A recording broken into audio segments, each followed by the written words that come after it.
Hello అండి అందరికీ welcome to my channel. ఏం లేదండి, ఈ మధ్య అందరూ బాగా బనానా జ్యూస్ చేస్తున్నారు కదా యూట్యూబ్లో.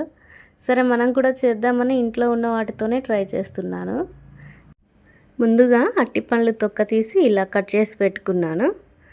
తర్వాత ఒక కప్పు పాలు, కొద్దిగా బెల్లం, అలాగే చక్కెర కూడా, కొంచెం హనీ కూడా వేద్దామని హనీ కూడా తెచ్చాను. అట్టిపళ్ళు కట్ చేసుకున్నవి మిక్సీ జార్లో వేస్తున్నాను.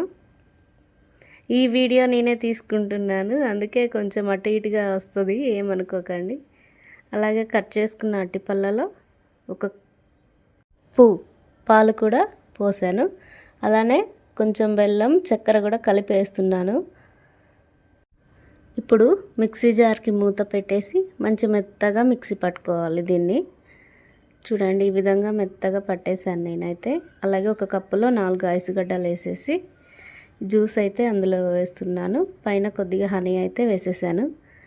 ముందు నేనైతే టేస్ట్ చూస్తున్నాను ఎలా ఉందని. ఇప్పుడే మా బావ కూడా వచ్చాడు.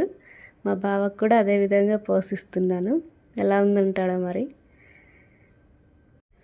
అరటిపండ్లను ఎప్పుడు మామూలుగా తింటాం కానీ ఇలా అయితే ట్రై చేయలేదు, ఇదే మొదటిసారి.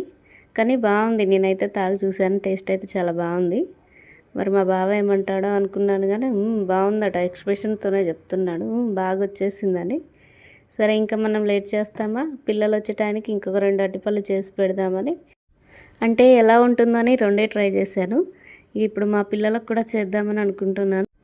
ఇప్పుడే మిక్సీ పట్టేసి ఫ్రిడ్జ్లో పెట్టేస్తే మంచిగా కూల్ అవుతుంది. వాళ్ళకైతే ఐస్ అయ్యాను, మామూలుగానే ఫ్రిడ్జ్లో తీసి పోస్తాను అనమాట, లైట్ కూల్ తోటి. ఓకే అండి, ఇంకేముంది, ఇక బనానా జ్యూస్ అయితే చాలా బాగా వచ్చింది. పిల్లలు కూడా వచ్చేసారు, వాళ్ళకు కూడా పోసి ఇచ్చేస్తున్నాను.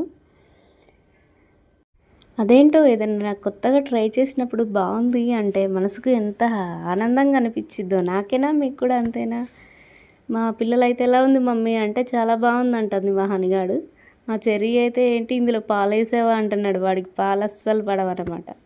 సరే ఫ్రెండ్స్, బాయ్.